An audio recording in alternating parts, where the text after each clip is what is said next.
है guys, video को like करके अपना अटेंडेंस लगा ले, ठीक है, और वीडियो को शेयर करें। जो नए बच्चे हैं वो चैनल को जरूर सब्सक्राइब कर ले। इस चैनल से आपको गवर्नमेंट एग्जाम का प्रिपरेशन करवाया जाता है बच्चों। अभी फिलहाल में पॉलिटेक्निक परीक्षा का प्रिपरेशन बहुत धांसू तरीका से करवाया जा रहा है। तो मेरे प्यारे बच्चों, आज का जो टॉपिक में हम लोग देखेंगे वो फिजिक्स का हीट चैप्टर देखने जा रहे हैं। हीट चैप्टर का वेटेज बहुत ज्यादा होता है, सो इस चैप्टर को ध्यान पूर्वक पढ़ना है यार। सबसे पहले थ्योरी में एक भी टॉपिक को छोड़ना नहीं है, सारा टॉपिक को कंप्लीट करना है।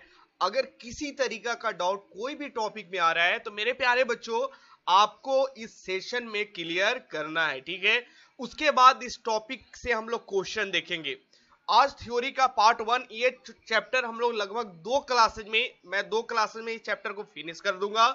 सो बच्चों आपको 2 क्लासेस थ्योरी का देखना है, उसके बाद क्वेश्चन करवाएंगे। क्वेश्चन करवाने में आपको उसके बाद बहुत ज्यादा मजा आएगा। तो मेरे प्यारे बच्चों, सेशन स्टार्ट करने से पहले एक बार मैं आपसे पूछना चाहता हूं, आप लोग का प्रिपरेशन कैसा चल रहा है, ठीक है। इस चैनल पे लगभग आप लोग का सिलेबस ऑलमोस्ट 70 से 80% तक सिलेबस फिनिश हो चुका है, ठीक है। तो भाई आप लोग का प्रिपरेशन अब थोड़ा सा बढ़ जाना चाहिए। एफर्ट बढ़ा दीजिए सभी लोग, है ना। एफर्ट बढ़ाइए, रिवीजन करते हुए चलिए। जितना बैक का ड्यूज है उसको रिवीजन कीजिए। जैसे जैसे क्वेश्चन करवाया जा रहा है वो क्वेश्चन को कीजिए। और जो पहले का क्लास है, जो आपका बैकलॉग रह गया, वो सबको आपको क्लियर करते हुए चलना है। यानी एग्जाम से पहले तक आपका सारा सिलेबस को कंप्लीट कर लेना है, ठीक है मेरे प्यारे बच्चों।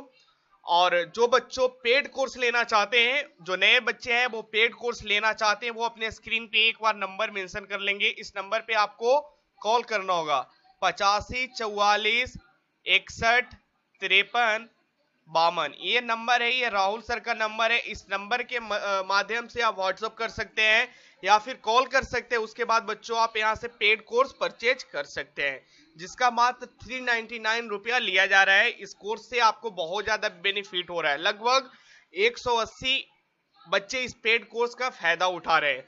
तो मेरे प्यारे बच्चों चलिए हम लोग सेशन को स्टार्ट करते हैं। एक बार पेड कोर्स वाले जितने बच्चे हैं वो कमेंट में यस सर लिख दे, ताकि मुझे पता चल जाए उन लोग का मेजॉरिटी यहाँ पे है, पढ़ाई कर रहे हैं, ठीक है ना मेरे प्यारे बच्चों। तो हीट चैप्टर में थोड़ा सा तो थ्योरी है जी, थ्योरी कुछ ज्यादा है। थ्योरी बेस्ड क्वेश्चन होता है, लगभग 3 से 4 क्वेश्चन इस टॉपिक से पूछा जाता है। तो इसका वेटेज तो प्रत्येक पॉलिटेक्निक में मिलेगा। आप चाहे झारखंड पॉलिटेक्निक का प्रिपरेशन कर रहे हैं, बिहार पॉलिटेक्निक का कर रहे हैं, या फिर यूपी पॉलिटेक्निक का प्रिपरेशन कर रहे हैं, हीट चैप्टर आपको पढ़ना बहुत ज्यादा इंपॉर्टेंट है। एक बात मैं आपको बता दूं मेरे प्यारे बच्चों, ये चैप्टर हीट चैप्टर है। ये चैप्टर फिजिक्स में भी पढ़ना होता है और केमिस्ट्री में भी पढ़ना होता है। बस थोड़ा सा कॉन्सेप्ट अलग होता है, थोड़ा सा लिटिल बिट कॉन्सेप्ट अलग होता है। सारा मैकेनिज्म वही होता है, बस थोड़ा सा कॉन्सेप्ट चेंज दोनों में देखने को मिलता है। हम लोग फिजिक्स में पढ़ रहे हैं हीट उष्मा, ठीक है। तो मेरे प्यारे बच्चों चलते हैं, हम लोग सेशन को स्टार्ट करते हैं। जो थ्योरी होगा पहले मैं आपको बता दूं, इस चैप्टर में हम लोग क्या देखेंगे। इस चैप्टर में पहले उष्मा के बारे में समझेंगे, उसके बाद उष्मा के मात्रक देखेंगे, उसके बाद इफेक्ट ऑफ हीट, हीट से क्या इफेक्ट है, उसके बाद मैकेनिकल इक्विवेलेंट ऑफ हीट देखेंगे मेरे प्यारे बच्चों। उसके बाद स्पेसिफिक हीट एक टॉपिक है, वहां से क्वेश्चन पूछा जाता है। ट्रांसमिशन ऑफ हीट से भी क्वेश्चन पूछा जाता है, यानी जैसे conduction, radiation, conductor, bad conductor, Newton's laws of cooling, ये से भी क्वेश्चन पूछा जाता है। ग्रीन हाउस इफेक्ट भी इसी में पढ़ना है बच्चों। चेंज इन स्टेट, थर्मोडायनेमिक्स का कुछ कॉन्सेप्ट इसमें मैं आपको बताऊंगा। आइसोबारिक, आइसोथर्मल, एडियाबैटिक, ये सब जो प्रोसेस है, ये प्रोसेस मैं आपको साइक्लिक प्रोसेस के बारे में समझाऊंगा। उसके बाद first law of thermodynamics, second law of thermodynamics का लिटिल बिट कॉन्सेप्ट मैं इस चैप्टर में आपको समझाने जा रहा हूं। तो ये चैप्टर बहुत ज्यादा इंपॉर्टेंट होने जा रहा है यार। तो मेरे प्यारे बच्चों सभी लोग वीडियो को लाइक कर दें, और ये वीडियो का लाइक का टारगेट है 200 प्लस लाइक। सभी लोग वीडियो को लाइक कर दें यार, ठीक है। तो मेरे प्यारे बच्चों ये जो थ्योरी है, ये थ्योरी आपको प्री डिफाइंड यानी पहले से लिखा हुआ है। इस थ्योरी के मदद से मैं आपको समझाऊंगा, ठीक है। और मुझे ये चैप्टर 2 क्लास लग सकता है, ठीक है, क्योंकि थ्योरी कुछ ज्यादा है। मैं कोशिश करूंगा कि जितना से जितना पहला क्लास में मैं थ्योरी को कवर करूं, एक कॉन्सेप्ट को मैं नहीं छोड़ूंगा यार। जब क्वेश्चन करवाऊंगा ना, तो वहां पे मैं आपको दिखाऊंगा कि कहां से क्वेश्चन पूछे जाते हैं, वहां पे आपको आइडिया लगेगा। यानी कहने का मतलब आज से 3 क्लास आपको करना ही करना है। अगर हीट चैप्टर में चाहते हैं कि कभी किसी तरीका का कोई प्रॉब्लम न है, तो 3 क्लास आने वाला जो 3 क्लास है उसे एकदम माइंडसेट बना लीजिए कि वो क्लासेज 8 बजे स्टडी इंडिया अड्डा चैनल पे करना ही करना है। तो मेरे प्यारे बच्चों, सबसे पहले डिफिनेशन की बात करते हैं। चलिए हम लोग सेशन को स्टार्ट करते हैं।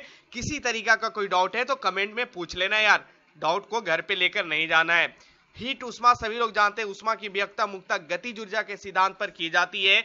सभी वस्तुओं अणुओं को मेल से बनी होती है। ये अणुओं हमेशा गतिशील होती है तथा ऊष्मा का अवशोषण करते हैं, जिससे वस्तु के ताप और गतिज ऊर्जा में वृद्धि हो जाती है। अतः ऊष्मा का अस्तित्व वस्तुओं को अणु का गति के कारण होता है। मेरे प्यारे बच्चों, आपसे यहां से जो क्वेश्चन पूछेगा, ये क्वेश्चन यहां से ये क्वेश्चन पूछेगा जिससे वस्तु की ताप और गतिज ऊर्जा में वृद्धि हो जाती है। अगर कोई वस्तु हीट है, ठीक है, कोई वस्तु अगर गर्म है उसमें उष्मा है, तो हम लोग बोल सकते हैं सबसे पहले उसका टेम्परेचर ज्यादा आपको देखने को मिलेगा। टेम्परेचर के साथ साथ काइनेटिक एनर्जी आपको देखने को ज्यादा मिलेगा। यह क्वेश्चन आपको पूछा गया है पॉलिटेक्निक का परीक्षा में 2003 या 4 में यह क्वेश्चन पूछा गया था कि अगर कोई वस्तु हीट है यानी उष्मा है उसमें तो उसमें क्या होगा।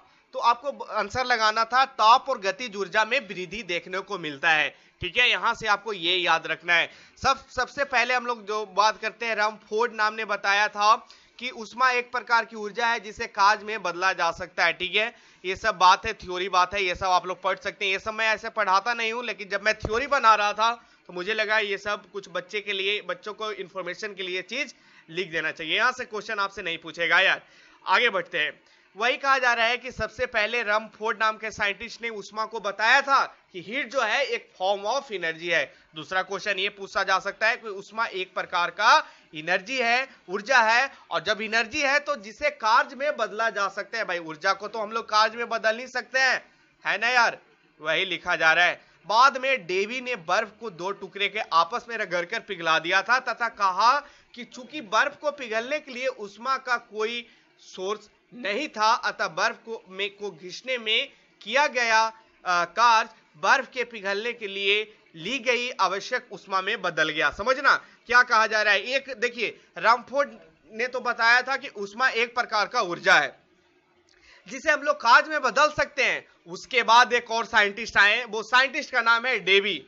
ठीक है, डेवी नाम के एक साइंटिस्ट आए, उन्होंने कहा कि रमफोर्ड जो बोले थे वो बिल्कुल बात सही है, उनका बात को हम एक्सपेरिमेंटली प्रूव कर देंगे। उन्होंने क्या किया, 2 बर्फ लिया, 2 बर्फ का टुकड़ा लिया मेरे प्यारे बच्चों, वो टुकड़ा को आपस में रगड़ दिए।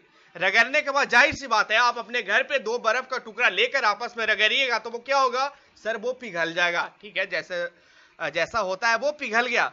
तो उन्होंने कहा कि चूंकि बर्फ को पिघलने के लिए उष्मा का कोई सोर्स नहीं था, वहां पे किसी तरीका का कोई हीट तो नहीं दिया गया था, है ना, बर्फ को पिघल रहे थे तो उसमें बाहर से कोई तो हीट नहीं दे रहे थे, तो अतः बर्फ को घिसने में किया गया कार्य बर्फ के पिघलने के लिए ली गई आवश्यक उष्मा में बदल गई। तो मेरे प्यारे बच्चों, वहां से डेवी ने ये चीज पता किया कि जब मैं बर्फ को लेकर उसको आपस में घसीट रहा हूं, आपस में रगड़ रहा हूं, तो वहां पे मैं कोई एक्सटर्नल हीट नहीं दे रहा हूं, कोई अलग से उष्मा उसमें नहीं दे रहा हूं।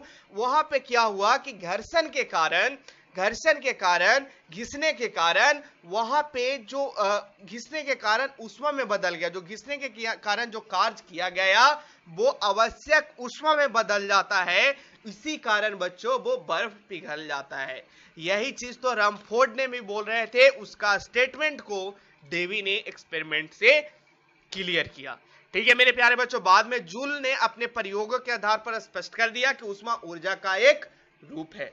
ठीक है मेरे प्यारे बच्चों, मैं डेफिनेशन की ओर मूव ऑन करता हूं, यहां तक किन्हीं को दिक्कत नहीं होना चाहिए यार। मैं फिर से कर रहा हूं मेरे प्यारे बच्चों, इस चैप्टर का वेटेज बहुत ज्यादा होता है। अगर चाहते हो कि गवर्नमेंट कॉलेज में जाना तो ढंग से पढ़ाई करो यार, मैं बोल रहा हूं ना, एक डाउट नहीं रहेगा। और देखो, किसी को लग रहा होगा कि सर जब क्वेश्चन करवाएंगे तो क्वेश्चन आके कर लेंगे, ना जी, अगर ऐसा भ्रम पार लगे हो ना तो उसे निकाल दो। आपको थ्योरी करना है, आपको सीखना है, ना कि डायरेक्ट जाकर, जैसे क्रिकेट होता है मेरे प्यारे बच्चों, समझना, मैं एक एग्जांपल में समझाना चाहता हूं। क्रिकेट खेलने से पहले, क्रिकेट के जो मेन मैच होती है उससे पहले लोग प्रैक्टिस करते हैं, प्लेयर प्रैक्टिस करते हैं। तो वही चीज तो आपको आज करवाया जा रहा है यार, क्लास में आपको प्रैक्टिस करवाया जा रहा है, आपको थ्योरी सिखाया जा रहा है कि कैसे क्वेश्चन को बनाना है। उसके बाद मैं एक आपको सेशन ले लूंगा जिसे प्रैक्टिस मैच लिया जाता है, वो मैं आपको सेशन ले लूंगा, उसमें क्वेश्चन करवाऊंगा, क्वेश्चन सिखाऊंगा कि मेरे प्यारे बच्चों ये क्वेश्चन कहां से आया है। उसके बाद आपका जो मेन फाइनल एग्जाम है, जिसे आप लोग वर्ल्ड कप मान लो यार, ठीक है ना, उसमें आपको अच्छा परफॉर्म करके अपना सिलेक्शन, अपना हुनर को दिखा देना है। मेरे प्यारे बच्चों आगे बढ़ते हैं। ये पॉइंट्स क्लियर हुआ, ठीक है, ये पॉइंट्स आपको क्लियर हुआ। चलिए डिफिनेशन की बात करते हैं। उसमें एक प्रकार की एनर्जी है, heat is a form of energy, ऊर्जा है जो किसी गर्म वस्तु में अधिक तथा ठंडी वस्तु में कम होती है, तथा किसी वस्तु में गर्मी और ठंडेपन की अनुभव को ही उष्मा कहते हैं। कोई बच्चों को लग रहा होगा कि सर हीट जो है, उष्मा जो है, उसे हम लोग गर्मी से ही मेजर करते हैं। नहीं बच्चों, ठंडेपन का भी अनुभव, जैसे कोई वस्तु कुछ ज्यादा ठंडा है तो बोल सकते उसमें भी उष्मा है। वही चीज तो डिफिनेशन कर रहा है, किसी वस्तु में गर्मी या ठंडेपन का अनुभव को ही उष्मा कहते हैं। मेरे प्यारे बच्चों गलत मत करना, ये पॉइंट्स बहुत इंपॉर्टेंट है। चलिए आगे बढ़ते हैं। उष्मा की मात्रक, हर एक चीज का मात्रक होता है, उष्मा का हर एक चीज का मात्रक होता है एसआई मात्रक, जिसे हम लोग यूज करते हैं बच्चों, लार्ज स्केल पे यूज करते हैं। एसआई मात्रक, एसआई यूनिट जिसे बोलते हैं वो जूल है। एसआई मात्रक यूनिट ऑफ हीट है, वो जूल है। और देखिए जूल नाम के साइंटिस्ट के रिस्पेक्ट में, ऑनर पे ये हीट का, उष्मा का जो मात्रक है, एसआई मात्रक, वो जूल रखा गया। अब बात करते हैं सीजीएस। सीजीएस मात्रक बच्चों एसआई मात्रक से छोटा होता है, तो उसे हम लोग कैलोरी में नापते हैं। आगे मैं बताऊंगा कि एक जूल में कितने कैलोरी होती है, ये सब सारा कुछ आपको आगे डिस्कशन होगा। बस वीडियो को टी लास्ट तक बने रहेंगे मेरे प्यारे बच्चों। अब कैलोरी की बात करें तो 1 ग्राम जल का ताप 1 डिग्री सेल्सियस बढ़ाने के लिए आवश्यक उष्मा को हम लोग क्या बोलते हैं मेरे प्यारे बच्चों, उष्मा का मात्रा को 1 कैलोरी कहते हैं। ये इंपॉर्टेंट स्टेटमेंट है, इसे मैं बीबीआई लगा रहा हूं, इसे हूबहू याद रखना। आगे ये पॉइंट्स को मैं क्लियर करूंगा, इस पॉइंट्स को क्लियर करूंगा, टेंशन ना लें, ये सारा क्लियर होगा कि 1 ग्राम जल का ताप कितना होना चाहिए, मास कितना होना चाहिए, 1 ग्राम, टेम्परेचर कितना होना चाहिए, डिग्री सेल्सियस में होना चाहिए। 1 डिग्री सेल्सियस बढ़ाने के लिए आवश्यक उष्मा का मात्रक जो होती है मेरे प्यारे बच्चों कैलोरी में कहते हैं, कैलोरी कहते हैं। मेरे प्यारे बच्चों आगे बढ़ते हैं, यहां तक दिक्कत नहीं होना चाहिए। अंतरराष्ट्रीय कैलोरी जिसे इंटरनेशनल कैलोरी बोल सकते हैं। प्रयोग में स्पष्ट 1 ग्राम पानी का ताप 1 डिग्री सेल्सियस टेम्परेचर में बढ़ाने के लिए भिन्न भिन्न उष्मा की मात्राओं की आवश्यकता होती है। 1 ग्राम पानी का ताप 14.5 डिग्री सेल्सियस तक बढ़ाने के लिए आवश्यक उष्मा की मात्रा को अंतरराष्ट्रीय कैलोरी कहते हैं। इसी प्रकार 1 किलोग्राम पानी का ताप 14.5 डिग्री सेल्सियस से 15.5 डिग्री सेल्सियस बढ़ाने के लिए आवश्यक उष्मा की मात्रा को किलो कैलोरी कहते हैं। मेरे प्यारे बच्चों समझना इसमें क्या है, इसे हूबहू याद रखना। ये सब मैं कुछ मन गठित बात नहीं बोल रहा हूं, ये सब एक डाटा, एक एक्सपेरिमेंट के अनुसार ये डाटा तैयार किया गया, इसे याद ही रखना है, इसमें कोई चीज समझने का नहीं है। क्या कर रहे हैं सर, 1 किलोग्राम पानी का ताप 14.5 डिग्री सेल्सियस से 15.5 डिग्री सेल्सियस तक बनाने के लिए आवश्यक उष्मा की मात्रा को किलो कैलोरी कहते हैं। ये स्टेटमेंट जो है ना, ये स्टेटमेंट यूपी वालों, ये बहुत इंपॉर्टेंट है आप लोग के लिए, ये चीज आपको पूछा गया है यूपी पॉलिटेक्निक में मेरे प्यारे बच्चों। तो ऐसा मत सोचे कि बिहार में नहीं पूछेगा, सिलेबस सबका सेम होता है, सिलेबस जो है वो सबका सेम होता है मेरे प्यारे बच्चों। तो आपको सारा कुछ को प्रिपरेशन करके लेते हुए चलना है। क्वेश्चन क्या था समझना, वहां पे क्वेश्चन पूछा था कि 1 किलोग्राम पानी का ताप 14.5 डिग्री सेल्सियस से हम लोग 15.5 डिग्री सेल्सियस तक बढ़ाते हैं, तो आवश्यक उष्मा की मात्रा आपको बताना है क्या होगा, क्या कहते हैं उसे, उसका राइट आंसर क्या होता है, किलो कैलोरी कहते हैं। ऑप्शन में ग्राम कैलोरी था, किलो कैलोरी था, उसके बाद एक कैलोरी था और एक जूल था मेरे प्यारे बच्चों। तो वहां पे जो बच्चों किलो कैलोरी लगाए थे उनका बिल्कुल राइट आंसर हुआ। यहां से क्वेश्चन पूछा था। आगे बढ़ते हैं बीटीयू, जिसे ब्रिटिश थर्मल यूनिट बोलते हैं, यहां से भी क्वेश्चन पूछा था। ये बिहार वाला में पूछा था बहुत पहले भाई, बहुत पहले पूछा था, ठीक है ना, बहुत पहले पूछा था कि एक ब्रिटिश थर्मल यूनिट में कितने कैलोरी होता है, तो 252 कैलोरी होता है। एक कैलोरी में कितना जूल होता है, तो 4.18 जूल होता है। इसे न्यूमेरिकल बनाने में 4.2 जूल भी ले सकते हैं, किसी तरीका का कोई दिक्कत नहीं होगा। ये क्वेश्चन झारखंड पॉलिटेक्निक में पूछा गया है मेरे प्यारे बच्चों, ठीक है। मुझे एग्जैक्ट डेट याद नहीं है, लेकिन ये क्वेश्चन पूछा गया है कि एक कैलोरी में कितना जूल होता है। गलत नहीं करना है। एक किलो कैलोरी की बात करें मेरे प्यारे बच्चों, तो 4.18 इंटू 10⁻³ हो जाएगा, क्योंकि किलो लग गया यार, ये सब तो छोटी छोटी बात है। तो इसे वीवीआई लगा दे, बिल्कुल मेरे प्यारे बच्चों, इसे वीवीआई लगा दे। थोड़ा सा बात कर लेते हैं ब्रिटिश थर्मल यूनिट क्या होता है। ये सब मेजरमेंट है यार, ये सब ब्रिटिश थर्मल यूनिट जो है वो पहले मेजर किया जाता है ब्रिटिश के टाइम में। हीट का मेजरमेंट हम लोग ब्रिटिश थर्मल यूनिट के रूप में मेजर करते हैं। आज तो जूल में देखो, आज जो भी क्वेश्चन में रहता है ना वो जूल में रहेगा, ठीक है। पहले क्वेश्चन पूछता था, लेकिन आपसे ये चीज पूछ सकता है कि ब्रिटिश थर्मल यूनिट में कितना कैलोरी होता है। अब मेरे प्यारे बच्चों आपसे क्वेश्चन पूछ दे कि एक ब्रिटिश थर्मल यूनिट में कितना जूल होता है, तो गलत नहीं करना यार। देखो यार, एक ब्रिटिश थर्मल यूनिट में देखिए 252 कैलोरी तो होता है, बिल्कुल सर 252 कैलोरी होता है, और एक कैलोरी में 4.18 जूल होता है। तो 252 गुने 4.18 कर देंगे तो इतना जूल हो जाएगा। दिक्कत यार, ये सब तो आपको समझ में आना चाहिए यार। अब तो लगभग अपना सिलेबस ऑलमोस्ट कंप्लीट होने जा रहा है मेरे प्यारे बच्चों, ठीक है। और राहुल सर तो इतना दासू तरीका से आपको सारा फिजिक्स केमिस्ट्री इतना अच्छे से करवा रहे हैं, तो आपको अब तक तो समझ में आ गया होगा मेरे प्यारे बच्चों, ठीक है। मेरे प्यारे बच्चों, उसके बाद हम लोग बात करते हैं इफेक्ट ऑफ हीट, ठीक है। ये टॉपिक बहुत इंपॉर्टेंट है। उसके बाद मैकेनिकल इक्विवेलेंट ऑफ हीट, ये सब थोड़ा सा जो टॉपिक है उस पर मैं कुछ ज्यादा टाइम आपको दूंगा। जो टॉपिक इंपॉर्टेंट है उस पर ज्यादा टाइम लूंगा, जहां से क्वेश्चन बनते हैं वहां पे टाइम ज्यादा देंगे, जहां पे क्वेश्चन पूछने का पॉसिबिलिटी है नहीं वो टॉपिक को मैं इग्नोर करते हुए चलूंगा। मैं आपको बोल दूंगा पढ़ लेना, नॉलेज के लिए कोई चीज हानिकारक नहीं होती। ये आपके सिलेबस में है, मेरा कहने का मतलब है ये आपके सिलेबस में है। लेकिन देखिए सिलेबस में तो बहुत कुछ रहता है, लेकिन क्वेश्चन जो है ना, एग्जामिनर का जो ट्रेंड बना हुआ है ना कि वहां से क्वेश्चन पूछ देना है, तो हमेशा वहीं से क्वेश्चन पूछता है यार। इसीलिए आपको वही चीज पढ़ना है मेरे प्यारे बच्चों जो एग्जाम पॉइंट्स ऑफ व्यू से बहुत ज्यादा इंपॉर्टेंट है, ठीक है। पेड वाले बच्चे टेंशन ना ले, ये पीडीएफ आपको दे दिया जाएगा, बहुत अच्छे तरीका से बनाकर वीवीआई लगाकर सब कुछ दे दिया जाएगा। बस आपको नोट्स बनाते हुए चलना है। और मैं बोला था, मैं कुछ दिन पहले लगभग 1 से 2 वीक पहले जब मैं क्लास ले रहा था, उससे पहले मैं क्लास लिया था, ये 1 से 2 वीक मैं क्लास नहीं लिया था। उस टाइम मैं आपको बोला था कि मेरे प्यारे बच्चों, अगर चाहते हो कि पॉलिटेक्निक में अच्छा, यानी कहने का मतलब रैंक अंडर 100 आना चाहिए, मनचाहा कॉलेज मिले, मनचाहा ब्रांच मिले, तो मैं बोला था यार जैसे जैसे मैं पढ़ा रहा हूँ, जैसे जैसे पीडीएफ आपको दिया जा रहा है, वो पीडीएफ को आपको एक हैंड रिटेन हाथ से लिखा हुआ नोट्स तैयार करना है। ये बोलने के पीछे बहुत बड़ी लॉजिक था मेरे प्यारे बच्चों, ठीक है। जो बच्चे कर रहे हैं ना उनको लास्ट में फायदा होगा, उनको लास्ट में समझ में आएगा कि सर जो बात बोल रहे थे वो कितना सही था, क्योंकि इतना ज्यादा पीडीएफ आपके पास हो जाएगा ना, अभी भी बहुत सारा पीडीएफ हो गया होगा।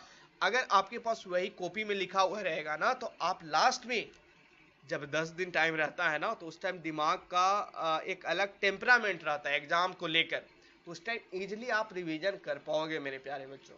मेरा कहने का मतलब यह था। चलिए, टॉपिक है इफेक्ट्स ऑफ हीट, उष्मा का प्रभाव। उष्मा का प्रभाव निम्नांकित रूप में देखने को मिलता है, जैसे ठोस द्रव गैस के प्रासर पे, ठोस द्रव तथा गैस में के ताप परिवर्तन, ठोस द्रव गैस, ये सब आगे मैं आपको बताऊंगा। इसका सूत्र भी मैं लास्ट में आपको बताऊंगा, क्या चेंज होती है क्या नहीं चेंज होती है, ठीक है।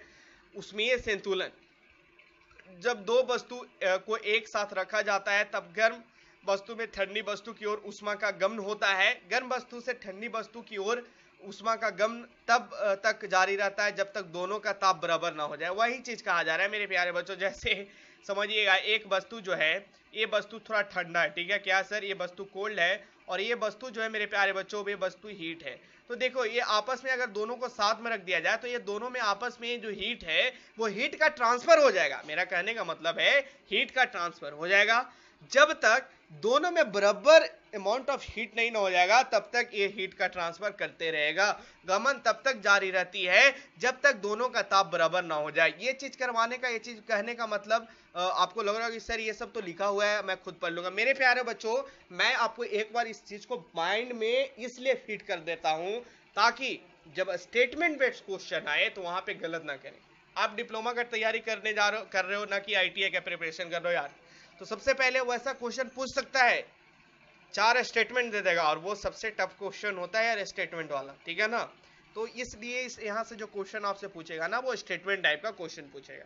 आगे बढ़ते हैं, मैकेनिकल इक्विवेलेंट ऑफ हीट। ये टॉपिक बहुत इंपॉर्टेंट है, ये टॉपिक बहुत इंपॉर्टेंट है मेरे प्यारे बच्चों। देखना ये टॉपिक में क्या कहा जा रहा है, यानी कहने का मतलब ऊष्मा का यांत्रिक तुल्यांक। आगे बात करेंगे, एक एक चीज समझाऊंगा, यहां से न्यूमेरिकल बनेंगे। ये टॉपिक से न्यूमेरिकल पूछे जाते हैं। न्यूमेरिकल तो आज मैं नहीं करवाऊंगा, लेकिन जब क्वेश्चन करवाऊंगा तब मेरे पास थ्योरी भी रहता है यार।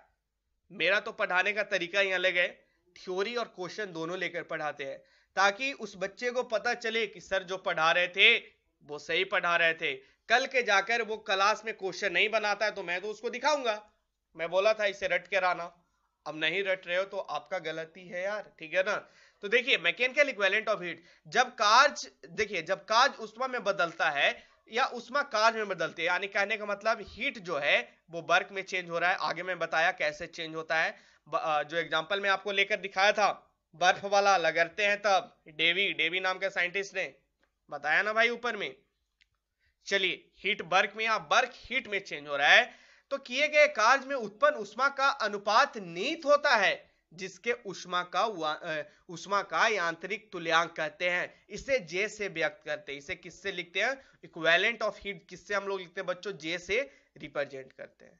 तो जे क्या हुआ सर, जे जो हुआ वो वर्क डन पर अपन चार्ज हुआ, ठीक है, सॉरी क्यू का मतलब चार्ज नहीं, यहां पे देखना मेरे प्यारे बच्चों, क्यू जो होता है वो हीट को हम लोग यहाँ पे लिखते हैं, हीट या उष्मा से रिप्रेजेंट करते हैं, ठीक है। हीट चैप्टर में क्यू को हम लोग हीट या उष्मा को दिखाते हैं कैपिटल क्यू के मदद से। गड़बड़ मत करना, उष्मा के मात्रक क्यू है, ठीक है। इसी तरीका से देखना मेरे प्यारे बच्चों, जो इक्विवेलेंट जो हुआ, मैकेनिकल इक्विवेलेंट ऑफ हीट जो हुआ वो क्या हुआ, वर्क डन अपन, ये चीज छोड़ो ना, यहां समझो ना, कार्य देखो यहाँ क्या लिखा जा रहा है, किए गए कार्य और उत्पन्न उष्मा का अनुपात, किया गया कार्य W, उत्पन्न उष्मा कितना हुआ Q, दोनों का अनुपात, दोनों का रेशियो ले लिए, वही तो इक्विवेलेंट बेट आ गया। यही चीज तो कहा जा रहा है मेरे प्यारे बच्चों को। ऊपर देखना मेरे प्यारे बच्चों, स्क्रीन पे देखो, सभी लोग काला नहीं ग्रीन पेन से दिखाते हैं, देखो क्या कहा जा रहा है। मैकेनिकल इक्विवेलेंट ऑफ हीट क्या कहा जा रहा है, तो किए गए कार्य और उत्पन्न उष्मा का अनुपात, यानी जो कार्य किया गया है उसे वर्क डन W से लिख दिए, उस और अनुपात किसका लेना है जी, उत्पन्न उष्मा, हीट प्रोड्यूस, ठीक है, इसे क्यू लिख दिए। दोनों का अनुपात को हम लोग क्या कहते हैं, मैकेनिकल इक्विवेलेंट ऑफ हीट कहते हैं। यही तो समझना है सर। इसका एप्लीकेशन कैसे समझ में आएगा, वेट करें, जब क्वेश्चन करवाएंगे तब समझ में आ जाएगा कैसे क्वेश्चन बनता है ना। बस अभी याद रखें। तो मेरे प्यारे बच्चों, आपको ऐसे याद रखना है वर्क डन क्या होता है, जैसे इसको चेंज कर दीजिए, यहीं पे लिख दीजिए, चलिए छोड़िए, वर्क डन क्या हुआ, जे इंटू क्यू हुआ, यानी कहने का मतलब इक्विवेलेंट ऑफ हीट, उष्मा का यांत्रिक तुल्यांक गुने हीट प्रोड्यूस कर देंगे। समझ में आ गया, आगे बढ़ते हैं। देखो यार आगे देखो, जे का मान 4.186 जूल किलो कैलोरी या 4.186 जूल पर कैलोरी या 4.186 इंटू 10⁻⁷ अर्ग कैलोरी होता है। इसका अर्थ 4.186 जूल यांत्रिक कार्य किया जाता है, तो एक कैलोरी उस पर सॉरी अरे भाई एक कैलोरी, हाँ 1 कैलोरी उसमें उत्पन्न होता है। समझना, आपसे मैं आपको बताना चाहता हूं, हाँ लेटेस्ट में ये क्वेश्चन आपको बिहार पॉलिटेक्निक में क्वेश्चन पूछा है, और उसके एक साल बाद झारखंड पॉलिटेक्निक में ये क्वेश्चन पूछा था। तो ये टॉपिक बहुत इंपॉर्टेंट है। क्वेश्चन क्या था कि 1 कैलोरी उष्मा उत्पन्न हम लोग कब कहेंगे। ऑप्शन था, ठीक ना, ऑप्शन था 4.186 जूल यांत्रिक कार्य किया जाता। 4.186 नहीं था, 4.2 था। उसके बाद आपको 9.8 था, ऐसे करके दो और ऑप्शन था। तो मेरे प्यारे बच्चों, 1 कैलोरी उत्पन्न तब होगा जब यांत्रिक कार्य है ना, इक्विवेलेंट वर्क जिसे बोलते हैं, यांत्रिक सॉरी मैकेनिकल वर्क है ना, मैकेनिकल वर्क जिसे बोलते हैं, कितना होगा 4.186 जूल।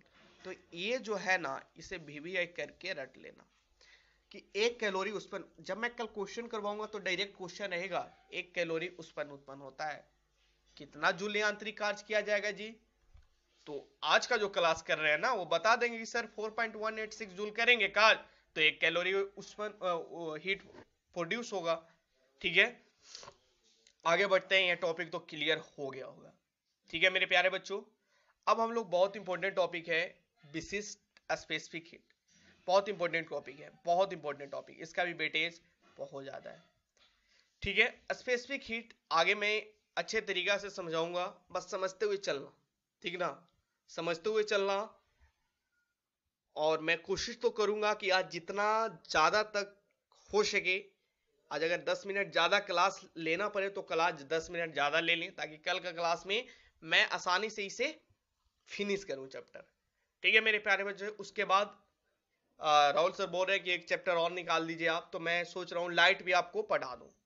लाइट में आपको बहुत ज्यादा पढ़ना है, उसमें रे ऑप्टिक्स वगैरह, हाँ लेंस पढ़ना है, हीट सॉरी मिरर पढ़ना है, लेंस पढ़ना है, प्रिज्म पढ़ना है मेरे प्यारे बच्चों। उसके बाद ह्यूमन आई आपको पढ़ना है। उसके बाद वहां पे आपको टेलीस्कोप, माइक्रोस्कोप, एस्ट्रोनॉमिकल स्कोप, ये सब के बारे में आपको समझना है। तो वो भी चैप्टर बहुत ज्यादा लंबा होगा। मुझे लग रहा है कि यही 2 चैप्टर आपको बचा हुआ है फिजिक्स में, और लगभग फिजिक्स का ऑलमोस्ट सिलेबस तो कवर हो चुका है। तो ये 2 चैप्टर कवर हो जाएगा बहुत जल्दी। अब आपको मेहनत और रिवीजन करते हुए चलना, और जैसे जैसे टेस्ट हो रहा है वो टेस्ट भी आपको लगाना है। तो देखना यार, हम लोग बात कर रहे हैं स्पेसिफिक हीट। मेरे प्यारे बच्चों, सभी लोग स्क्रीन पे आए। स्पेसिफिक हीट जिसे विशिष्ट ऊष्मा कहा जाता है, किसी पदार्थ के 1 ग्राम द्रव्यमान, मास कितना होना चाहिए 1 ग्राम, के ताप में 1 डिग्री सेंटीग्रेड वृद्धि करने के लिए 1 डिग्री सेल्सियस बोलिए भाई, 1 डिग्री सेल्सियस वृद्धि करने के लिए आवश्यक ऊष्मा की मात्रा को उस पदार्थ की विशिष्ट ऊष्मा कहते हैं। अब ये जो स्टेटमेंट है, ये जो मैं बॉक्स बना रहा हूं मेरे प्यारे बच्चों, ये बॉक्स को रट लो। अभी रटेंगे सभी लोग, अभी माइंड में फिट करेंगे सर क्या कहना चाह रहे हैं। सर अभी कुछ नहीं कहना चाह रहे हैं, जो सर बोले हैं उसे माइंड में रटना है। ये इंपॉर्टेंट है, 100 स्टार भी लगा दूं ना तो ये कम पड़ जाएगा।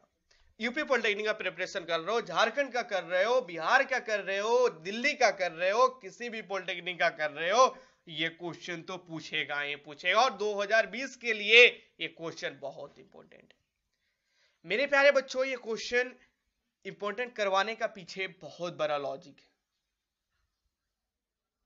क्योंकि स्पेसिफिक हीट जो है ना, यहां से क्वेश्चन हर एक एग्जाम में पूछा जाता है। चाहे 12th में आप पढ़ रहे हो ना, वहां पे भी इस चीज को बारे में पूछते हैं। तो देखिए, स्पेसिफिक हीट किसी पदार्थ के 1 ग्राम द्रव्यमान, 1 ग्राम द्रव्यमान के ताप में, टेम्परेचर में 1 डिग्री सेल्सियस वृद्धि करने के लिए आवश्यक ऊष्मा की मात्रा को उस पदार्थ की हम लोग विशिष्ट ऊष्मा कहते हैं। क्लियर मेरे प्यारे बच्चों, आगे बढ़ते हैं। यदि m द्रव्यमान का ताप change in temperature degree Celsius बढ़ाने के लिए ऊष्मा की क्यू मात्रा देनी पड़े तो पदार्थ की विशिष्ट ऊष्मा क्या होती है। तो मेरे प्यारे बच्चों, पदार्थ की जो विशिष्ट ऊष्मा होती है, जिसे हम लोग C से लिखते हैं, ठीक है, स्पेसिफिक हीट हम लोग C से रिप्रेजेंट करते हैं, या इसे S से भी लिखते हैं, ठीक है ना। देखिए, इसे ऐसे भी लिख सकते हैं, Q is equal to M S delta T, ठीक है, या Q is equal to M C delta T. C और एस ये दोनों क्या है, स्पेसिफिक हीट है। ठीक है, लिखने का तरीका है, दिखाने का तरीका है, ठीक है ना, रिप्रेजेंट करते हैं, सिंबल जैसे बोला जाता है। एस और सी ये क्या है, स्पेसिफिक हीट। बस अभी याद रखना यार, हीट प्रोड्यूस जो होता है, कल जब मैं क्वेश्चन करवाऊंगा ना, कल मैं क्वेश्चन करवाऊंगा, कल के कल जो क्वेश्चन मैं करवाऊंगा, तो ये फॉर्मूला ये फॉर्मूला ये फॉर्मूला एक ही फॉर्मूला है, लेकिन मैं सिखाऊंगा कैसे यूज करना है। हीट प्रोड्यूस बोलेगा तो एम एस डेल्टा टी लगाएंगे, और इसके आगे एक चीज और होता है, उसे भी सीखेंगे कि एम एस डेल्टा टी कब लगाएंगे। ठीक है ना मेरे प्यारे बच्चों, बस आगे आपको पढ़ते हुए चलना है। देखिए मात्रा की बात करें, विशिष्ट ऊष्मा की मात्रा कैलोरी ग्राम डिग्री सेल्सियस या kilo calorie kilogram degree Celsius है। कैसे समझना, विशिष्ट ऊष्मा, देखिए ये क्यों हीट हुआ, हीट को हम लोग कैलोरी में मेजर करते हैं, दिक्कत नहीं होना चाहिए। टेम्परेचर को मेरे प्यारे बच्चों डिग्री सेल्सियस में मेजर करते हैं, और मास को हम लोग ग्राम में मेजर करते हैं। ठीक है, क्योंकि हीट का जो यूनिट है, देखना यहां पे मैं आपको समझाना चाहता हूं, C is equal to Q by m into delta T. ठीक है मेरे प्यारे बच्चों, हीट प्रोड्यूस को हम लोग कैलोरी में मेजर करते हैं, कैलोरी एक छोटा यूनिट है, ऐसे जूल में मेजर करते हैं भी। ठीक है ना, जब हम लोग कैलोरी ले रहे हैं तो मास का जो मेजरमेंट लेंगे वो किस में लेंगे, ग्राम में लेंगे, और टेम्परेचर को केल्विन में नहीं, डिग्री सेल्सियस में, क्योंकि हम लोग सीजीएस यूनिट ले रहे हैं। तो मेरे प्यारे बच्चों यही चीज तो यहां लिखा जा रहा है यार, यही चीज तो यहां लिखा जा रहा है। तो ये चीज तो समझ में आ गया कि फॉर्मूला से यूनिट कैसे निकालेंगे। अब बात आ रही है किलो कैलोरी करेंगे, तो जाहिर सी बात है किलो लगा दिए कैलोरी में, तो अब जो ग्राम होगा वो किलोग्राम होगा, और डिग्री सेल्सियस ये भी होता है। देखना, 1 ग्राम जल का ताप 1 डिग्री सेल्सियस बढ़ाने के लिए आवश्यक ऊष्मा की मात्रा को 1 कैलोरी, हाँ 1 कैलोरी कहते हैं, ये ऊपर मैं आपको समझाया हूं। ठीक है ना, स्पेसिफिक हीट में मैं आपको ये चीज समझा रखा था। ऊष्मा का बड़ा मात्रक किलो कैलोरी है, ऊष्मा का जो सबसे बड़ा मात्रक है वो किलो कैलोरी है। विशिष्ट ऊष्मा का बीमीय सूत्र, अब आ गया बीमीय सूत्र, याद रख लेना यार, बहुत इंपॉर्टेंट है।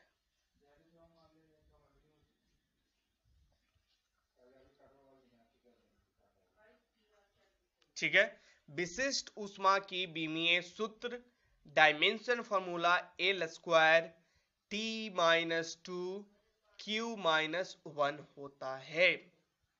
ठीक है, आगे बढ़े। अब आपको लग रहा है कि सर बीमीय सूत्र मुझे एक बार समझा दीजिए कैसे निकलता है। तो मेरे प्यारे बच्चों, आपको क्या करना है कि स्टडी इंडिया अड्डा, सिंपल आपको सर्च करना है unit and dimension study India अड्डा, वहां पे मैं यूनिट एंड डायमेंशन का एक चैप्टर आपको बहुत अच्छे तरीका से समझाया हूं।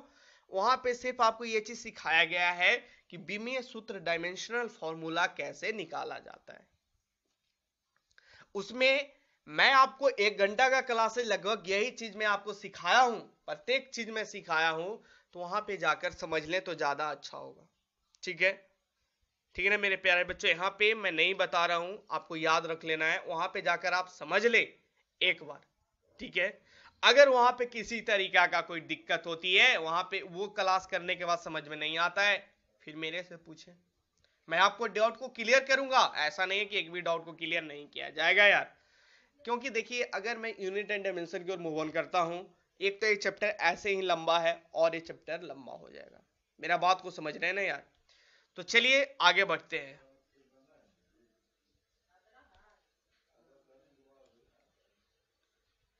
चलिए तो आगे बढ़ते हैं मेरे प्यारे बच्चों, किन्हीं को प्रॉब्लम है, फिर से बोल रहा हूँ, डायमेंशन फॉर्मूला का बीमीय सूत्र का एक अलग से स्पेशल क्लासेस करवाया गया है, उसे जाकर जरूर देख लेना। ठीक है, वहां से आपको सारा चीज क्लियर हो जाएगा। जैसे फोर्स का बीमीय सूत्र पूछ देगा, बल का, पावर का, शक्ति का, है ना, तो आप वहां से जाकर देख लेना। ठीक है, विशिष्ट ऊष्मा का पूछा जाता है, इसे बीबीआई में लगवा देता हूं।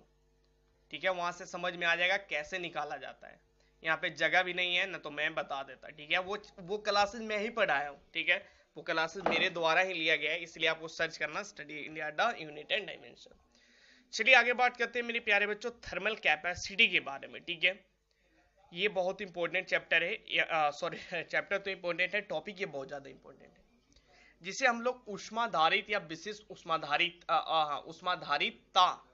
विशिष्ट ऊष्माधारिता कहते हैं। मेरे प्यारे बच्चों अब आपको समझ में थोड़ा सा मैं यहाँ पे आपको समझाऊंगा कि कौन सा फॉर्मूला को कैसे यूज करेंगे। आज तो मैं कुछ बताऊंगा, लेकिन जब मैं क्वेश्चन करवाऊंगा ना तो वहां पे और अच्छे तरीका से समझ में आएगा। तो क्वेश्चन वाला भी सेशन देखना बहुत ज्यादा इंपॉर्टेंट है। ऊष्माधारित या विशिष्ट ऊष्माधारिता जिसे थर्मल कैपेसिटी बोलते हैं, ये क्या है देखना। किसी पदार्थ के कुल द्रव्यमान का ताप 1 डिग्री सेल्सियस बढ़ाने के लिए जितना ऊष्मा की आवश्यकता होती है उस पदार्थ की ऊष्माधारिता कहते हैं। यानी किसी पदार्थ के कुल द्रव्यमान का ताप 1 डिग्री सेल्सियस बढ़ाने, ठीक है, यानी जैसे आपके पास 5 ग्राम कोई वस्तु है, वो 5 ग्राम पूरी वस्तु में 1 डिग्री सेल्सियस बढ़ाने में जितनी ऊष्मा की आवश्यकता होती है उसे उस पदार्थ की ऊष्माधारिता कहते हैं। तो वही चीज तो है, ऊष्माधारिता क्या है, द्रव्यमान गुने विशिष्ट ऊष्मा।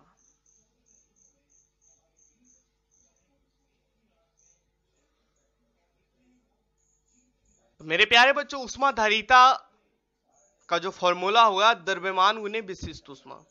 कल यानी मतलब कल के कल जब मैं क्वेश्चन करवाऊंगा तो वहां पे ऊष्माधारिता आपसे पूछा जाएगा, थर्मल कैपेसिटी निकालो, तो लगा देना है मास और विशिष्ट ऊष्मा आपको पदार्थ का दिया हुआ रहेगा, तो आपको बस गुना करके निकालना है। तो मेरे प्यारे बच्चों इसका मात्रक की बात करें तो मात्रक देख लेते हैं, यूनिट है ना। तो ऊष्माधारिता का मात्रक कैलोरी पर डिग्री सेल्सियस होती है, ठीक है, या किलो कैलोरी बोल सकते हैं मेरे प्यारे बच्चों, या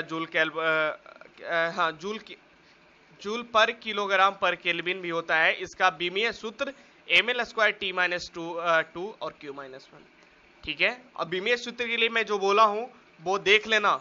मैं आपको लग रहा हो सर छोड़ कर जा रहे हैं, नहीं मेरे प्यारे बच्चों मैं छोड़ कर नहीं जा रहा हूं। आपको सर्च करना है स्टडी इंडिया डा बाय विवेक, सॉरी स्टडी इंडिया डा आपको सर्च करना है, सिंपल से लिखना है unit and dimension bye study India डा, ठीक है। Unit and dimension study India डा यूट्यूब में सर्च कीजिएगा तो आपको आ जाएगा। क्योंकि देखिए मैं यहाँ पे आपको समझाने लगूंगा तो थोड़ा टाइम टेकिंग बहुत ज्यादा हो जाएगा। मैं उसमें आपको सारा कुछ समझा रखा हूँ कि विमीय सूत्र, ऊष्माधारिता, ये सब का क्या होता है, ठीक है ना, ऊष्माधारिता का, स्पेसिफिक हीट का ये सब क्या होता है, बीमीय सूत्र, डायमेंशन फॉर्मूला वहां पे बहुत अच्छे तरीके से समझाया गया है। इसे बीवीआई लगा लेना यार, ये जो है ये पूछेगा, ये भी लगा लेना बीवीआई, ठीक है, क्योंकि यहाँ पे जगह भी नहीं यार, यहाँ पे जगह भी निकालने का जगह भी नहीं है, इसलिए मैं बोल रहा हूँ, ये याद नहीं रखना ना।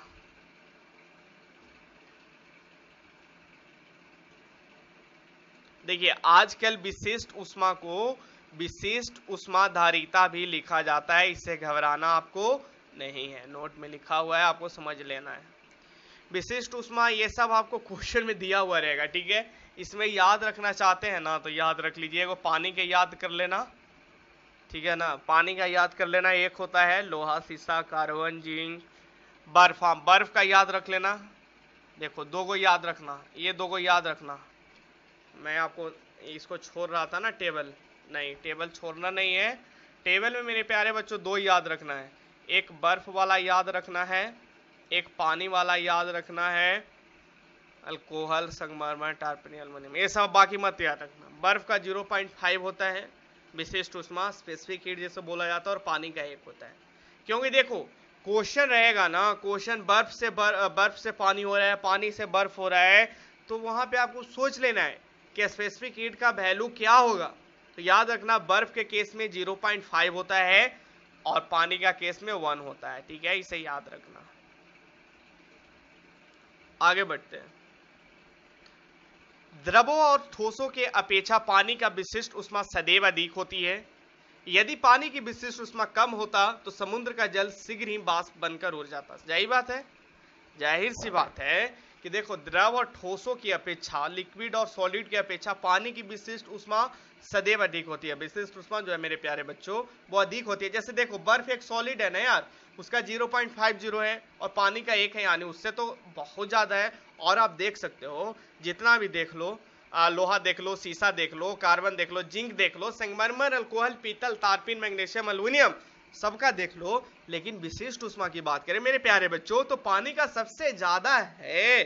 क्यों होता है? देखो विशिष्ट ऊष्मा अगर सबसे कम होता पानी का तो जाहिर सी बात है समुद्र में जो पानी है ना वो बहुत जल्द बाष्प बन जाता है यार। थोड़ा सा भी गर्मी रहता तो बाष्प बन जाता, क्योंकि उसका इंटरनल जो विशिष्ट ऊष्मा इंटरनल हीट है वो बहुत कम है, स्पेसिफिक हीट जिसे बोला जाता है। तो मेरे प्यारे बच्चों इसीलिए पानी का जो विशिष्ट ऊष्मा होती है वो बहुत ज्यादा होती है।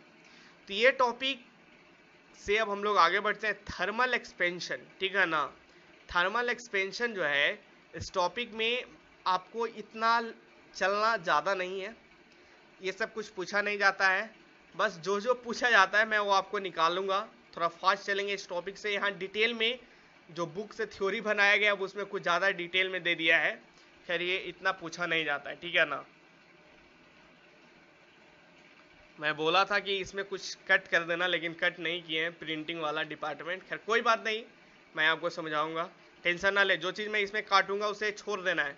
देखना उष्मीय प्रसार, थर्मल एक्सपेंशन जिसे बोला जाता है, उष्मा के प्रभाव से पदार्थों का फैल जाना उष्मीय प्रसार कहलाता है, ठीक है। कोई भी चीज उष्मा के कारण वो तो फैलता ही है ना यार। तो यह प्रसार लंबाई, या तो वो लंबाई में फैलेगा या उसका क्षेत्रफल फैलेगा या आयतन में, 3 चीज में होगा। तो प्रसार लंबाई बोल सकते हैं, प्रसार क्षेत्रफल, प्रसार आयतन। आपसे यहाँ से सूत्र पूछेगा, ठीक है ना।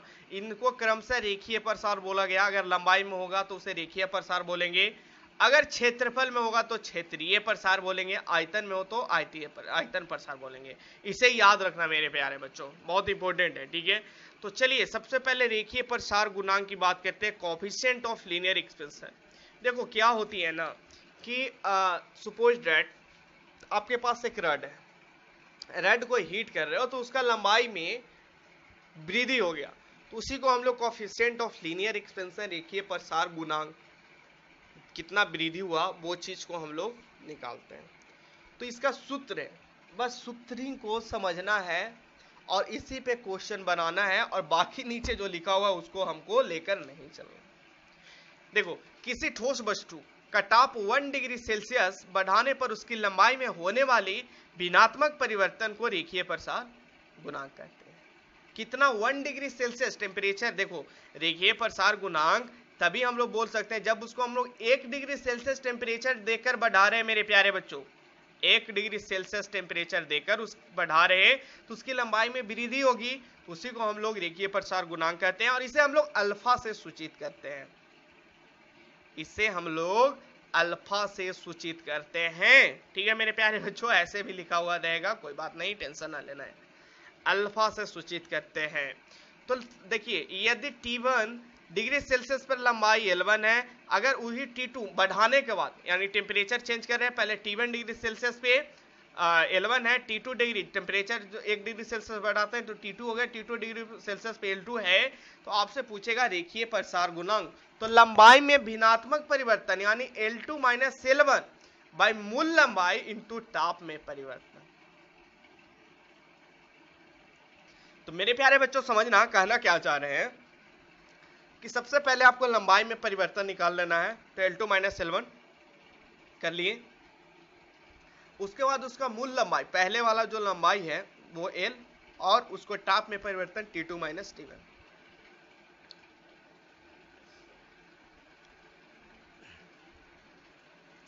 तो मेरे प्यारे बच्चों देखना, इसे एग्जांपल के तौर पे मैं आपको समझाना चाहता हूं। सपोज दैट एक रड है, ठीक है, क्या है सर? एक रड है। देखिए ये L1 जो है वो कितना है सर? 5 है, ठीक है, 5 यूनिट है, मीटर सेंटीमीटर आने दीजिए, 5 यूनिट। बाद में ये चेंज हो जाता है और बढ़ जाता है, L2 जो है वो कितना हो जा रहा है? 10 यूनिट। जब इसे हम लोग हीट देते हैं तो वो चेंज हो रहा है, ठीक है। पहले हम लोग टेम्परेचर था मेरे प्यारे बच्चों वो T1 था 4 डिग्री सेल्सियस, बाद में जब 1 डिग्री सेल्सियस बढ़ाते हैं तो ये T2 कितना हो जाता है, 5 डिग्री सेल्सियस हो जाता है। ठीक है, तो वही आपसे पूछा जा रहा है कि अब हमको निकालना है इस क्वेश्चन में रेखीय कोफिशिएंट ऑफ लीनियर एक्सपेंशन। ठीक है, ये एग्जांपल मैं आपको समझा रहा हूँ। तो कैसे निकलेगा, जो सूत्र है वो सूत्र लंबाई में भिन्नात्मक परिवर्तन यानी 10 - 5 L2 - L1 कर लेंगे बाई L1। सबसे पहले जो था लंबाई वो कितना था, 5 है, गुने 5 - 4 यानी 1 डिग्री सेल्सियस का चेंजमेंट है। ये कितना आ गया मेरे प्यारे बच्चों, 10 में से 5 बाई 5 यानी 5 बोल सकते हैं। ठीक है ना, अल्फा का मान कितना आएगा, 1 आएगा। समझ में आ गया हो, इस टाइप से क्वेश्चन रहेगा। ये तो मैं एक जस्ट ट्रेलर दिखा रहा हूँ, पिक्चर तो अभी बाकी है यार, यानी कल के कल है ना, जब क्वेश्चन करवाएंगे तब वहां पे रेडी रहना यार सभी लोग। देखो अब मैं बोलूँ ना, आपके काम का वही है, ऊपर वाला जो चीज है वो आपके काम का है।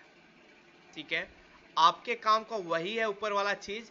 इस चीज को मेरे प्यारे बच्चों, ये जो है ना अल्फा इज इक्वल टू, आपको समझ में नहीं आ रहा होगा सर ये नीचे क्या लिख दिए हैं, ये ऐसे लिखा है, अल्फा इज इक्वल टू क्या है, L2 - L1 by L1 into T2 - T1। आपको यही याद रखना है। ठीक है, ये याद रख लो, अपना काम हो जाएगा। अब गलत मत करना भाई, ठीक है ना। तो यही चीज को यहाँ से लिखा है कि L2 - L1 के कर दिया है, ये क्या हो जाएगा, L1 गुने, अरे भाई इसको ऊपर कर दो ना इधर, अल्फा क्रिस क्रॉस जो होता है ना,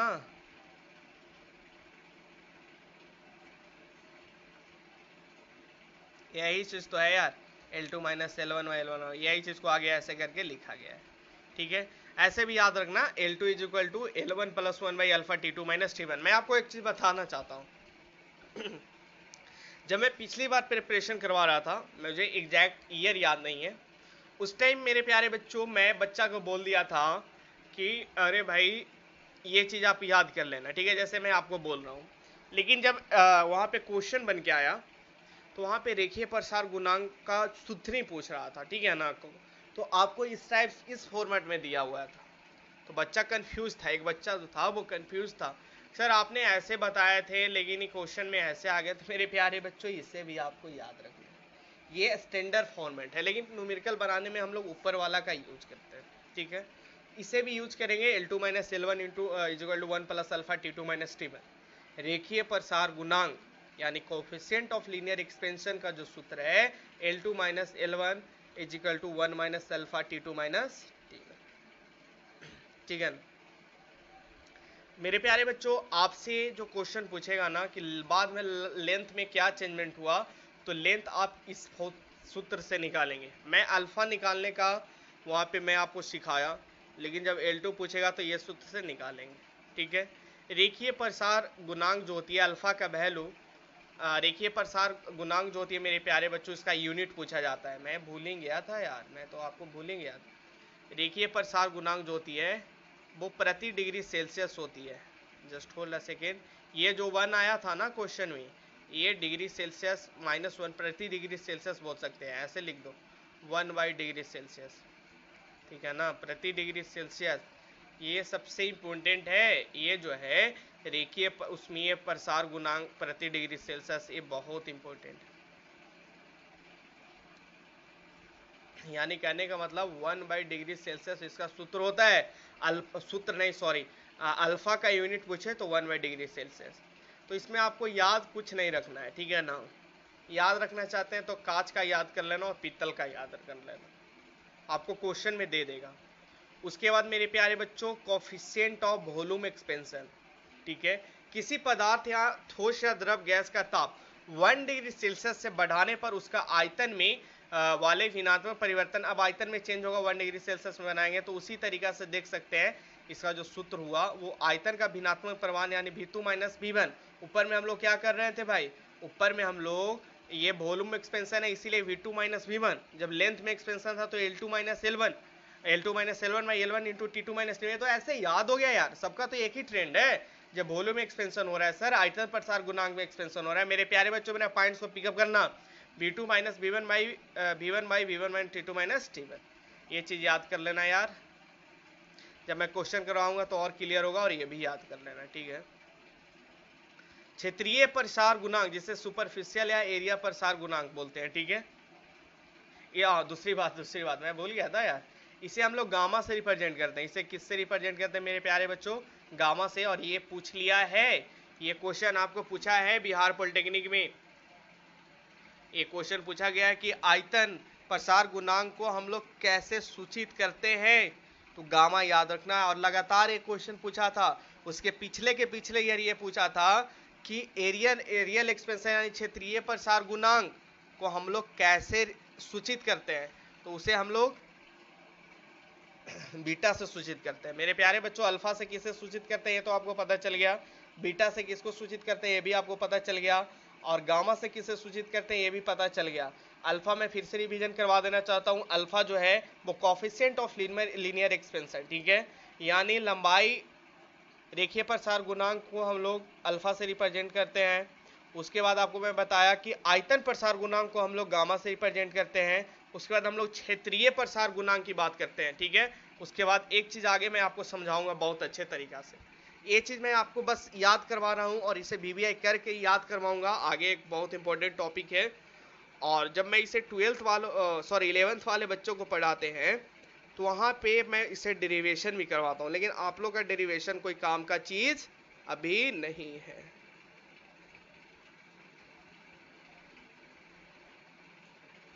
ठीक है,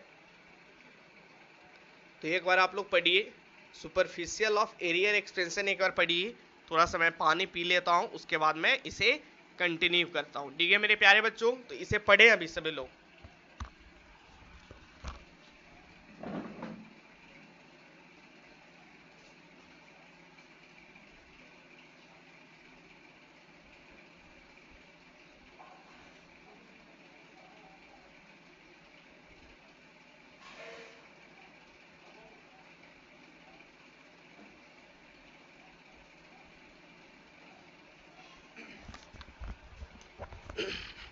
मेरे प्यारे बच्चों देखना, ये तो आपको समझ में आया ना जी, आयतन प्रसार गुणांक समझ में आ गया कि आयतन का भिन्नात्मक परिवर्तन यानी v2 minus v1 by v1 into t2 minus t1। जो तेज तरार बच्चा होगा वो इसी चीज को याद कर लेगा सिर्फ, बाद में इसे तो सबको पता है यार, सबका तो एक ही ट्रेंड है।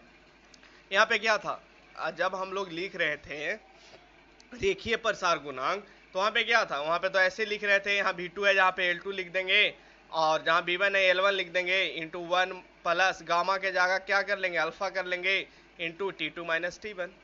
यही तो सूत्र है, एक से मैं सबका लिख दूंगा यार, एक याद करेंगे ना तो मैं दोनों का लिख दूंगा, ठीक है ना, तो आप लोग भी लिख सकते हो, ठीक है। देखिए superficial of area and expansion की बात करें, किसी ठोस वस्तु का ताप 1 डिग्री सेल्सियस में बढ़ाने पर उसका क्षेत्रफल में होने वाले भिन्नात्मक परिवर्तन को क्षेत्रीय प्रसार गुणांक कहते हैं। इसे हम लोग बीटा से सूचित करते हैं, ठीक है। ये 2020 का क्वेश्चन मान लो, 2020 का ये क्वेश्चन मान लो, तो देखिए क्षेत्रीय प्रसार गुणांक बीटा जो है क्षेत्रफल में वृद्धि, भाई वास्तविक क्षेत्रफल इंटू ताप में परिवर्तन, वही हुआ यार, इसका सूत्र नहीं लिखा है क्या, लिख देता हूं मैं, एक मैं लिख देता हूं, आगे लिख लेना, ठीक है। A2 minus A1 by A1 गुने T2 माइनस, ये इसका सूत्र होता है मेरे प्यारे बच्चों, समझ में आया जी? तो ये तीनों क्लियर हो गया, और ये तीनों बहुत ज्यादा इंपॉर्टेंट है, ठीक है ना। बहुत बार ये क्वेश्चन पूछा, और बिहार वाले बच्चों और झारखंड वाले और यूपी वाले, ये तो बहुत इंपॉर्टेंट है टॉपिक यार। रेखीय प्रसार गुणांक, क्षेत्रीय प्रसार गुणांक और आयतन प्रसार गुणांक, ये क्वेश्चन यूपी वालों और बिहार वालों और झारखंड वालों, ये तीनों ये चीज को रटो, अभी रटो यार, अभी सभी लोग रटेंगे, उसके बाद क्लास एंड होगा। अभी चलेगा, अभी मैं एक्सपेंशन ऑफ लिक्विड को खत्म करूंगा, उसके बाद देखता हूं द्रव का प्रसार, हाँ ये चीज को खत्म करूंगा, जल का संगत प्रसार, ये कुछ टॉपिक है उसे मैं खत्म करूंगा, उसके बाद मैं आज का क्लास एंड करूंगा मेरे प्यारे बच्चों, ठीक है। तो ये याद रखना क्या है, अल्फा बीटा गामा। अल्फा क्या है सर, रेखीय प्रसार गुणांक, ठीक है। बीटा क्या है, बीटा क्षेत्रीय प्रसार गुणांक, गामा क्या है, गामा आयतन प्रसार गुणांक है, अभी मैं बताया देखो आयतन प्रसार गुणांक। ये तीनों का रेशियो जो लिखेंगे मेरे प्यारे बच्चों वो 1:2:3। एक बार जितने बच्चे देख रहे हो वो कमेंट करो, सभी लोग लिख कर करो 1:2:3। अल्फा बीटा गामा का जो रेशियो होता है वो 1:2:3 होता है। जल्दी से लिखो सभी लोग। ऐसा क्यों करवा रहे हैं सर? ऐसा करने से ये होगा कि आपके माइंड में याद हो जाएगा कि 1 2 3 इसका रेशियो होता है, 123 से इसका रेशियो होता है रेखीय क्षेत्रीय आयतन प्रसार गुणांक का। और ये याद रखना अल्फा बीटा गामा, अगर ये बीटा अल्फा गामा हो जाएगा तो ये चेंज हो जाएगा, ठीक है ना। अल्फा बीटा गामा अगर इसी वे में है तभी ये रेशियो होगा। अगर हम लोग ऐसे लिख देंगे मेरे प्यारे बच्चों गामा बीटा अल्फा, तो अब जो रेशियो हो जाएगा वो 3:2:1 हो जाएगा। समझ रहे हैं ना मेरा बात? तो जब चेंज हो जाएगा तो चेंज कर लेना है, ना कि याद रख लेना है कि सर बोले हैं कि 123 याद रखना है, 123 ऑप्शन में लगा कर आ जाना है ना। ऑप्शन में ये भी याद रखना कि अल्फा बीटा गामा का सीक्वेंस पूछ दे तो 123 लगाना है, गामा बीटा अल्फा का सीक्वेंस पूछ दे तो 321 लगाना है। तो एक याद रखोगे तो लिख के आप लोग उसे बना लोगे। Beta is equal to 2 alpha होता है और gamma is equal to 3 alpha. बस इसे याद रखो अभी, ठीक ना, इसे याद रखो। अब मैं इसे जब सोल्व करूंगा ना तो मुझे बहुत ज़्यादा टाइम लगेगा मेरे प्यार बच्चों। ये आपके काम का चीज़ का है नहीं, सॉल्यूशन कोई काम का चीज़ का नहीं है। बस सूत्र पूछा जाता है, सूत्र मैं आपको बता दिया हूँ, ठीक है ना। बस सूत्र ही तक पूछेगा, इससे ज़्यादा नहीं पूछेगा, ठीक है। तो अल्फा बीटा गामा का आपको सूत्र रेशियो समझ में आ गया, 1 2 3 और beta is equal to 2 alpha, gamma is equal to 3 alpha, ठीक है। एक्सपेंशन ऑफ लिक्विड, प्रयोग में स्पष्ट है कि द्रवों भी प्रसार करता है। ठोस पदार्थ के प्रसार की अपेक्षा द्रव पदार्थ का प्रसार अधिक होता है। हाँ भाई सही बात है। सॉलिड के कंपैरिजन में लिक्विड का जो फैलने का एक्सपेंशन जो होता है, लिक्विड जैसे एक तुम बर्फ रखो और दूसरा पानी गिरा दो तो सबसे ज्यादा एक्सपेंशन किसका होगा, फैलाव किसका होगा, पानी का होगा, लिक्विड का होगा, वही कहा जा रहा है। तो द्रव का प्रसार दो प्रकार के होता है मेरे प्यारे बच्चों लिक्विड का, एक होता है एपेरेंट आभासी प्रसार और दूसरा रियल प्रसार होता है। आगे बढ़ते हैं, इसमें देखो वास्तविक प्रसार गुणांक जल का याद रख सकते हो तो रख सकते हो और मरकरी का, इसके अलावा किसी का याद मत रखना, ठीक है। जल का संगत प्रसार, ये सब क्यों डाल दिया यार, सब कोई टॉपिक। हाँ आपको बस ट्रांसमिशन ऑफ हीट में पढ़ाना चाह रहा था, मैं सोच रहा था ये टॉपिक को क्लियर कर दूं तब आगे मैं आपको अच्छे तरीका से न्यूटन्स लॉ ऑफ कूलिंग कल मैं आपको समझाता। चलिए इसको समझाता हूँ, बस मैं इसको पढ़ देता हूँ मेरे प्यारे बच्चों। जल का संगत प्रसार, ये मछली वाला केस है। ताप में वृद्धि होने पर पदार्थ के घनत्व में कमी आता है, जाहिर सी बात है, समझना, ये सब मैं आपको पहले भी क्लियर किया हूँ। टेम्परेचर बढ़ाओगे तो डेंसिटी क्या होगा, कमेगा, घनत्व में कमी आता है। एक क्वेश्चन यहाँ से हो गया कि किसी भी चीज का टेम्परेचर बढ़ाएंगे तो उसका डेंसिटी घटेगा। मैं आपको सारा लॉजिक भी समझाया हूँ कि कैसे टेम्परेचर बढ़ाने पर डेंसिटी घटता है, अब मत पूछना यार, ठीक है। लेकिन जल के संदर्भ में एक अनियमितता जिसे अनोमैली हाँ देखने को मिलता है, ठीक है। 4 डिग्री सेल्सियस पर जल का घनत्व सर्वाधिक होता है। मेरे प्यारे बच्चों ये क्वेश्चन पूछा गया है बिहार पॉलिटेक्निक में 2015-16 में पूछा गया है कि जल का सबसे अधिक घनत्व कहां आपको देखने को मिलेगा। आपके पास 4 ऑप्शन था, 0 degree Celsius, 20 degree Celsius, 10 degree Celsius और 4 डिग्री सेल्सियस। तो इसका राइट आंसर जो होगा मेरे प्यारे बच्चों वो 4 डिग्री सेल्सियस होगा। मैक्सिमम डेंसिटी ऑफ वाटर, जल का सबसे अधिक घनत्व कहां देखने को मिलता है, वो 4 डिग्री सेल्सियस पे सबसे ज्यादा आपको घनत्व देखने को मिलता है। वेरी वेरी इंपॉर्टेंट क्वेश्चन, ठीक है, ये इंपॉर्टेंट लगा लेना सभी लोग। आगे बढ़ते हैं, होता है 0 डिग्री सेल्सियस से 4 डिग्री सेल्सियस तक जल को गर्म करने पे घनत्व बढ़ता है। ये भी क्वेश्चन पूछा गया है, ये भी क्वेश्चन पूछा गया और ये क्वेश्चन 2018 या 2019 में ये क्वेश्चन पूछा है। 0 डिग्री सेल्सियस से 4 डिग्री सेल्सियस तक गर्म करने पे जल का घनत्व बढ़ता है और 4 डिग्री सेल्सियस पर अधिकतम हो जाता है, परंतु बाद में ताप वृद्धि के साथ घनत्व घटने लगता है। मेरे प्यारे बच्चों घनत्व बाद में घटने लगता है। जल के इस प्रकार के अनियमित फैलाव को हम लोग एबनॉर्मल एक्सपेंशन ऑफ वाटर कहते हैं। जल की इस प्रकार की प्रसार के कारण ठंडे प्रदेश में बर्फ जमी नदी के अंदर मछलियां जीवित रहती है, ठीक है। जहाँ पे बर्फ जमा हुआ वहां पे भी मछलियां जीवित रहता है, इसका मेन मुख्य रीजन यही। क्या कहना चाह रहे हैं सर, 4 डिग्री सेल्सियस पे मैक्सिमम होगा वाटर का, मैक्सिमम डेंसिटी होगा, घनत्व मैक्सिमम कहाँ होगा, 4 डिग्री सेल्सियस। ठीक है, उसके बाद बोल रहे हैं सर कि 0 डिग्री से 4 डिग्री तक जाने पे घनत्व बढ़ता है। देखना 0 डिग्री से 4 डिग्री सेल्सियस तक जाओगे तो डेंसिटी आपको बढ़ने को देखने को मिलेगा।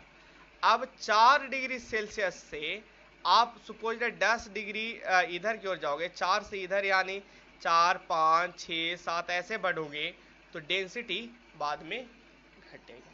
ठीक है मेरे प्यारे बच्चों, आगे बढ़ते हैं। ये 20 तक होता है, 4 से 20 तक घटता है। ठीक है ना। एक्सपेंशन ऑफ गैस, गैस का प्रसार ठोस और द्रव की अपेक्षा अधिक होती है। मैं आपको बताया प्रत्येक गैस का आयतन प्रसार गुणांक 1/273 प्रति डिग्री सेल्सियस के बराबर होता है। ये याद रखना, आयतन प्रसार गुणांक प्रत्येक गैस का कितना होता है, 1/273 प्रति डिग्री सेल्सियस के बराबर होता है, याद कर लेना। ठीक है, अतः गैस का आयतन प्रसार गुणांक ठोस के आयतन प्रसार गुणांक से लगभग 200 गुना होता है। द्रव आयतन का प्रसार गुणांक लगभग 20 गुना। ये सब आपको इन्फॉर्मेशन के लिए, ठीक है, इंफॉर्मेटिव पॉइंट है। अब ट्रांसमिशन ऑफ हीट मैं क्लियर करता हूँ क्योंकि बहुत लंबा टॉपिक है मेरे प्यारे बच्चों, लगभग 10 मिनट का और टाइम आप दो ताकि ये टॉपिक मैं क्लियर करूँ। न्यूटन्स लॉज ऑफ कूलिंग मैं आपको कल मैं बताऊंगा, उसका थर्मल रेडिएशन। ठीक है ना, कल का जो क्लास होगा ना वो थोड़ा सा लंबा क्लास होगा क्योंकि मैं देख रहा हूँ, नहीं एक से हाँ एक सवा घंटा, 1 से सवा घंटा का क्लास कल होगा, उसमें मैं क्लियर कर दूंगा। ट्रांसमिशन ऑफ हीट, हीट का उसमें ये सब आप लोग पढ़े हैं, चालन, संवहन और विकिरण होता है। ठीक है, चालन किसे कहते हैं, कंडक्शन। उष्मा संचारण की इस विधि में पदार्थों के अणु तथा स्थान छोड़े बिना अपनी उष्मा समीप सत अणुओं के दे देती है, तो ठोस में विधि द्वारा उष्मा का संचारण। कंडक्शन जो होता है मेरे प्यारे बच्चों, वो पूरा उष्मा जो होती है, देख रहे हैं ना, अपनी उष्मा समीप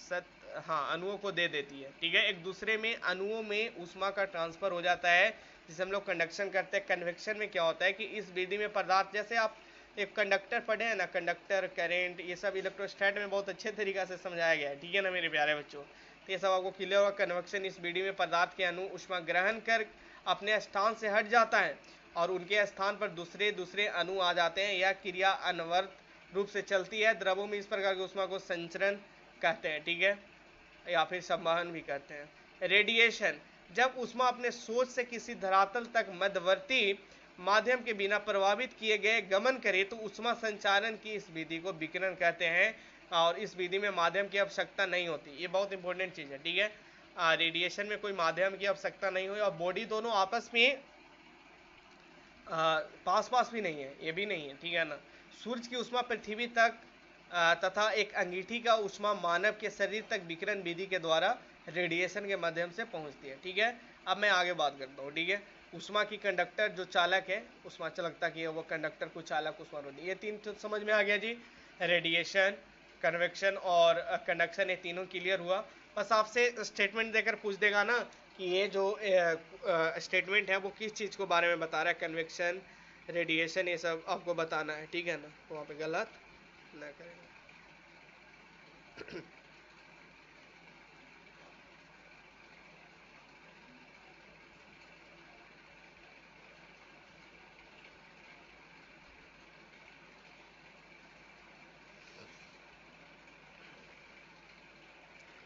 चलो हाँ भाई आगे बढ़ते हैं। उष्मा चालकता के आधार पर पदार्थों का वर्गीकरण, कंडक्टर, वैट कंडक्टर, ये सब थ्योरी है यार।